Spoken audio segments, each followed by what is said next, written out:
fazer as provas de residência médica esse ano e está no internato? Se você está nessa fase ou conhece alguém que está, fica comigo que nesse vídeo eu vou compartilhar algumas dicas valiosíssimas para essa maratona.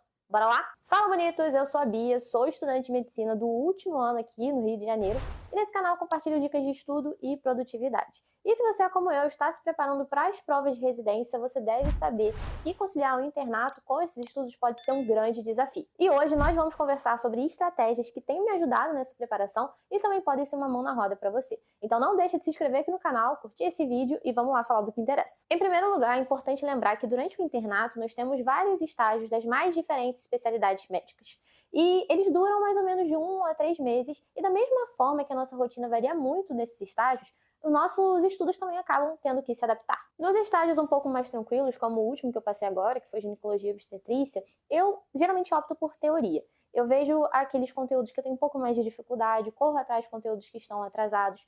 No geral, eu sou mais fã dos métodos ativos de estudo, como questões, simulados, flashcards, mas a gente nem sempre tem aquela base teórica que gostaríamos e às vezes estamos um pouco desfalcados para ir direto para esses métodos ativos e precisamos consertar nossa base teórica da melhor forma possível. E nesses momentos que a gente tem um pouco mais de tempo disponível, pode ser a melhor forma de você balancear aí seus estudos. Porque com esse tempo mais disponível, você consegue, com mais foco, mais atenção, assistir aquela aula daquele tema que você tem mais dificuldade, você não consegue entrar na cabeça, ler a apostila e absorver ali os detalhes, as informações mais importantes que estavam faltando na sua preparação. Por outro lado, nos rodízios mais puxados, em que a gente está muito tempo na faculdade, a rotina é um pouco mais corrida, o nosso foco deve ser métodos mais objetivos, mais curtos e que da mesma forma você consiga aprender aquele conteúdo. Então, nesse momento, as questões e os flashcards são meus favoritos. E quando dá para encaixar uma aulinha ou outra mais curta por aí. Uma dica que eu dou nesses períodos em que você não consegue sentar, fazer uma sessão de estudos um pouco mais longa, pegar aquela teoria densa,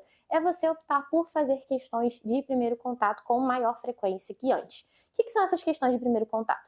São aquelas questões de matérias que você ainda não tinha visto ou que você assistiu recentemente a teoria, que você não está tão familiarizado com aquele conteúdo. Que é você ali se expor àquele novo conteúdo e na hora de corrigir, colocar uma atenção um pouco mais intensa para absorver aqueles detalhes, fazer seu caderno de erros, fazer seu caderno de anotações e direcionar o seu aprendizado daquele conteúdo no pouco tempo que você tem com as questões. E ao mesmo tempo, quando você está usando as questões para te ajudar a aprender aquele conteúdo, as revisões podem ser muito bem feitas com os flashcards e eu gosto muito de recomendar o software Anki para isso. Inclusive já tem vídeo explicando como ele funciona aqui no canal e eles são uma mão na roda nesses períodos mais corridos em que você consegue fazer vários cards em pouquíssimo tempo e rever aquele conteúdo que você precisava da melhor forma possível. Desse modo, balanceando as técnicas de estudo de acordo com o tempo disponível que você tem, você consegue manter a constância e manter o foco e não perder o ritmo dos estudos mesmo quando a rotina é mais pesada ou quando a rotina é mais tranquila. Mais uma coisa que é necessária ser feita nos dias mais corridos, nos rodízios mais tranquilos, são os simulados. Pelo menos uma vez por semana, seja num dia off que você tenha ou no final de semana, naquele domingão chato da vida, sabe?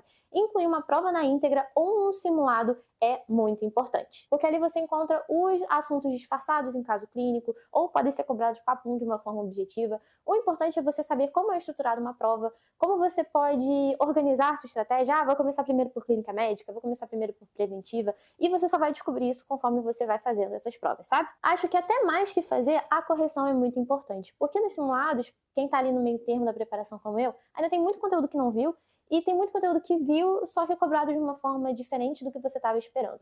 Então você sentar, ver a correção de uma questão por uma, mesmo que você acertou, porque muitas vezes a gente acerta sem realmente saber a resposta, acertou porque chutou, porque ficou em dúvida entre duas e marcou aquela porque parecia ser mais certa, mas no final estava com dúvida, é bom você destrinchar aquilo.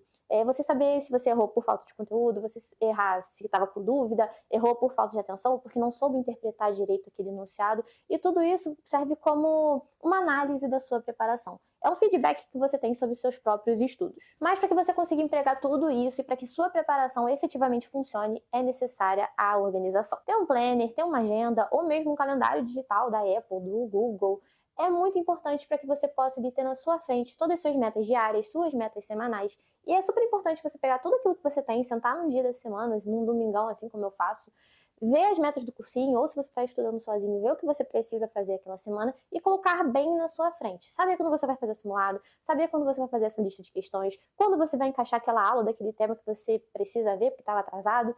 E tudo isso você consegue se organizando. Você consegue separar seus blocos de tempo a partir do momento que você sabe as atividades do internato, quando vão ser suas janelas livres, e sentando com o seu planner com calma, você vê todos os seus compromissos fixos e nas janelinhas você vai colocando tudo que você precisa para estudar para suas provas de residência. Mas o pulo do gato que poucas pessoas lembram de colocar na sua agenda é o tempo de descanso. Porque não adianta você lotar o seu dia de coisa para fazer, meu querido.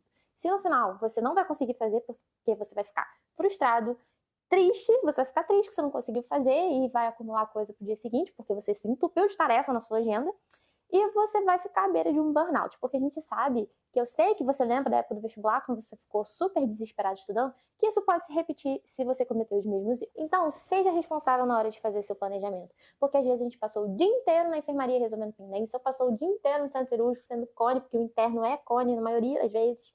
E isso cansa, você ficar de um lado para o outro igual uma barata tonta cansa. Aí nem sempre a gente tem a melhor disposição do mundo para estudar. Então considere isso, seus momentos de maior energia, seus momentos de menor energia, porque aí você vai saber aplicar o que estudar, em qual momento e quando vai render mais. Quando o nosso tempo é curto, a gente precisa saber aproveitar da melhor maneira para poupar energia e se poupar de cansaço mental. A preparação para as provas de residência, principalmente quando a gente concilia com o internato ou com outras coisas da vida, pode exigir muito, é muito cansativo e é difícil sim.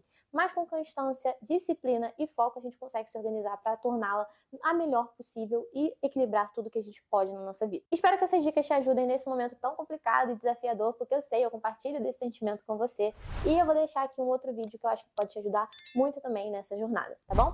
Então, não deixe de se inscrever no canal e também dar uma passadinha lá no Instagram, onde eu compartilho um pouco dessa minha rotina estudando para residência e nos vemos nos próximos conteúdos. Tchau!